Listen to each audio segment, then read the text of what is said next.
Taking responsibility, admitting faults, not just knowing when you've made a mistake, but learning from it and fixing the problem, not making excuses, etc.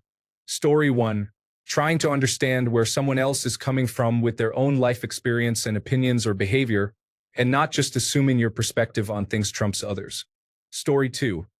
Not complaining about every minor inconvenience in life, keeping your word to people, having reasonable expectations from people, and making decisions while keeping future consequences in mind, just off the top of my head. Story 3. I consider not peer pressuring people to be one of the biggest signs of maturity. Peer pressuring is just one of those really annoying things people do, and it makes your company feel awkward, unheard, or disrespected. Story 4. Admitting that you don't understand something and accepting that someone younger than you might. I hear older colleagues at work all the time saying that something can't be done. Translation: they don't know how to do it. At times I've tried to explain how you might do it, and I'm just dismissed because I'm 20 years younger. Story 5. Having a civil discussion and debate about highly nuanced topics. It's possible to have friends who disagree or have slightly different viewpoints. In essence, just more understanding and critical thinking. That's a sign of being an adult. Story 6. Growing out of flakeouts by developing the foresight to say up front, "Sorry, I cannot commit to that." Damage control on flakeouts by being in preemptive contact as soon as possible. Airing small grievances before they escalate to huge, face-stabby detonations. For men, the ability to be honest about their emotions without only subjecting a single female confidant to intense emotional dumps. For men, embracing female friendship that will never have sex or relationship potential. Story 7. Emotional maturity, empathy, patience, compassion for others. The ability to see viewpoints outside your own. Living within your means but also constantly growing your earning potential. Trustworthiness, loyalty, dedication, responsibility, and integrity. Taking care of yourself emotionally, physically, mentally, and spiritually. Also helping to support and take care of others. The ability to be vulnerable in the right moments. The realization that you are not perfect. Neither are your parents, friends, love interests, and we are all just trying to make it in this world. The understanding that you have some hardships and some privileges, and everyone got a different start than you did. Always growing, learning, experiencing, adjusting, being flexible, adaptable, and shrugging off minor inconveniences. A driver's license. Story 8. Trying to see both sides of a situation. Having some empathy for other people. Knowing when and when not to compromise. Practicing forgiveness, even if you don't forget. Story 9. Management of emotions and knowing when your reaction is proportionate to the situation. Like bad service in a restaurant? Who cares? Slightly unfair treatment by the bartender? Who cares? Someone insults you? Who cares? Someone jumps the queue? Who cares? Someone doesn't like you? Who cares? Holiday canceled last minute? Who cares? Weeks of work rendered useless because of a miscommunication? Who cares? Political figure did something awful but doesn't actually affect you? Who cares? Maturity isn't necessarily apathy. It's knowing what actually matters and what's worth your attention, and knowing which emotions are actually beneficial to listen to and turn into action. It's taking the time to consider your response to something and putting it into action in a way that helps everyone, rather than giving in to base catharsis. Emotions should inform your actions, but they shouldn't dictate them. Story 10. Understanding situations may be different and tougher for unknown people you randomly meet, retail workers, waiters, and others, and you treat them with respect because you want to make them feel better as a person. Story 11. Responsibility. Particularly responsibility for their own feelings. Instead of blaming others for their feelings, they find a way to process them and work towards their happiness. Story 12. Empathy, introspection, self-control, especially with emotions, but also not being afraid to apologize when you've done wrong and understanding the difference between controlling an emotion and repressing it. So, I guess not being afraid to be emotionally vulnerable. Story 13. Taking responsibility for your own actions, Know how to set boundaries and separate professional and personal life. Do not cause unnecessary drama, etc. Story 14.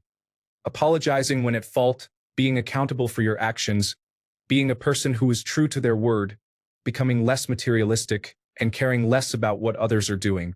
Story 15. To not intentionally make the world a worse place. To not intentionally try to upset people and not use curse words in every sentence. Respecting others. Story 16. The ability to hold your tongue while someone is intentionally trying to antagonize you, such as in road rage situations or with difficult individuals, and having the ability to stick up for yourself when someone is dressing you down or telling you something about yourself they perceive to be true, but you have the confidence to know it's not. You have to be able to do that without insulting the other person, getting angry, or raising your voice. Story 17. In the last several years, I have seen a lot of emphasis on brutal honesty, or, can you handle my sarcasm, on social media. It's a sign of emotional immaturity when someone vents in the name of honesty. What they are really doing is prioritizing their emotional needs over your own by saying what is on their mind. A mature adult will withhold a probably hurtful comment to be mindful of someone's feelings. There are times when blunt honesty is needed, but that requires special circumstances and care. Story 18. Picking your fights. You do not have to fight everything all the time. The thing that reminds me to do this is a quote I love. Not my circus, not my monkeys. Story 19. Being able to disagree without thinking less of the other person. Not being late. Forgiving because it is the right thing to do, not because they asked you to. Story 20. For me, the biggest one is being able to listen to an opposing point of view. So many people today have the view, if you're not with me, you're against me, and they're too stubborn and immature to even attempt to listen to an opposing view. Story 21. Good listening and communication skills.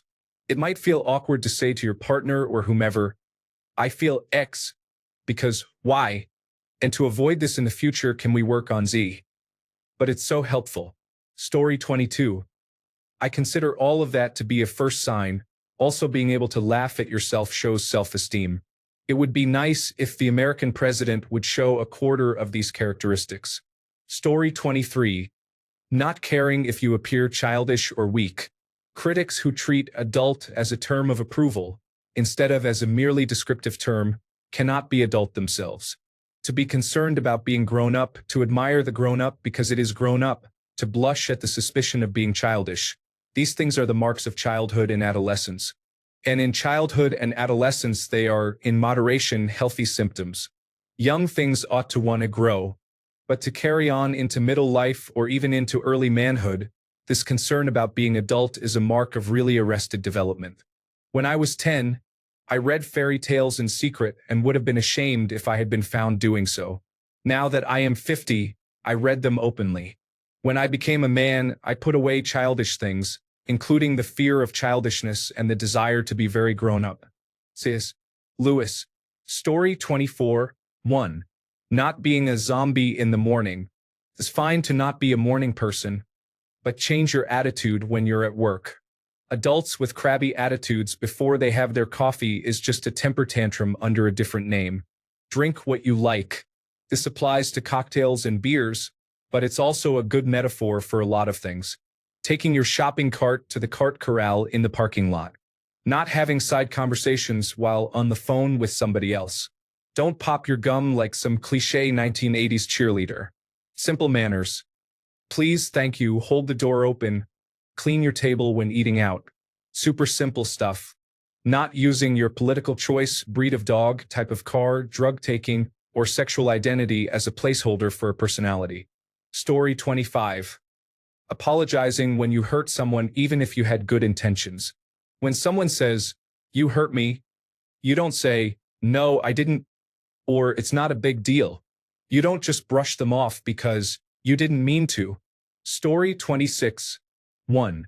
Self-awareness. You are aware of your strengths and weaknesses, long-standing issues, preferences, likes, dislikes, tendencies, and habits as much as possible, and you are, relatively speaking, clear-eyed about these elements of yourself.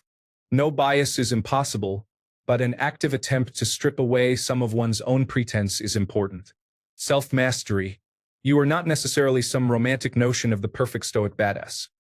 Rather, you display a pragmatic willingness to do what's necessary to grow and change in a positive and lasting way, as well as to reach or, if necessary, change your goals using the appropriate tools and resources, such as therapy, habit changes, feedback from others, social support, scheduling, education, and play. Empathy. You don't have to agree with or respect all others, but a willingness to try and understand the reasons behind the actions and beliefs of others is important. Compassion. You are aware of the pain points in others' lives and, when appropriate, willing to help or accommodate them. Grit. You are willing to do difficult things and keep doing them when they are needed to accomplish a goal or demonstrate the previous characteristics, even when it would be more comfortable not to. Playful. You are willing and able to play with ideas, concepts, and skills. You do not take too seriously what need not be taken too seriously. You are aware of how serious rest, recovery, relaxation, play, and taking the pressure off is. You are not willing to grind yourself down without also building yourself back up. You accept that at the crudest level, you are a machine that requires maintenance and rest to function properly. In short, you care for yourself, and a person who cares for themselves should take time to do things that bring them joy and rest, just because. Self-assurance. You do not feel that you need to be the center of attention or fit an externally imposed norm. This does not mean violating empathy or compassion. It means that you recognize that many societal or cultural traditions, ideas, and rules are not necessarily appropriate or reasonable, and you are willing to think outside those boxes when it is reasonable to do so. You are a social critic in some sense, whether or not you define yourself as such precisely or have the power to completely change the society you occupy, and you do not need to be the most popular, most normal, or most conventional person in the room if you do not think it is reasonable to attempt to be so. Communicative. Unless you need to be otherwise to survive or be safe, you are clear, willing, and able to communicate clearly, and do so with language and concepts that are appropriate to the subject. You do not make people guess at your meaning or deliberately deceive others unless doing so is necessary as essentially a form of self-defense. Lying to a murderer attempting to find you or your abusive parents to keep them off your back is probably quite appropriate or at least understandable. These are characteristics, but in many ways they're better defined as skills. Most of us fall short of all of these on some level at different times and in different circumstances. Putting effort into the development of those skills is a lifelong project, and that in and of itself is a sign of significant maturity. Thankfully, the only hard stop is the one at the end. Story 27. One of my favorites, or a go-to to see if someone I am interacting with is mature, is seeing how adaptable they are in a situation they become stressed in. I would never suggest intentionally putting someone in this kind of situation, but I tend to find that more mature people at least attempt to respond with patience rather than anxiety or anger. Story 28. Letting the small stuff go. This includes any minor inconveniences that don't really have an effect on your life. Nothing drives me crazier than seeing a grown adult berating a customer service worker over stuff that just doesn't matter. Life is too short to get worked up over stupid things. Story 29. A sharper ability to assess risk and reward. An exaggerated example is the teenager who thinks it's a great idea to go down a set of stairs in a shopping cart versus the 30-year-old who knows that's idiotic. The immature have trouble associating consequences with actions, which is why teens get into a lot of trouble. But there are people who are chronologically adults yet still act like this. This dissociation isn't just in regards to stupid stunts, but also to things like healthy eating, substance abuse, workplace behaviors, and how leisure time is spent. Do you go on a nice hike, or do you get drunk and play with guns? Do you handle your high blood pressure, or do you say forget it? Doctors don't know anything, and eat a bag of cheese puffs? Do you ignore the clear signals from the intern at the office, or do you try to pursue her, putting your marriage and job at risk? Being an adult doesn't make one mature. There are plenty of adults who act like immature teenagers. Just look at videos of people in rural areas playing with fireworks in their backyards. Story 30.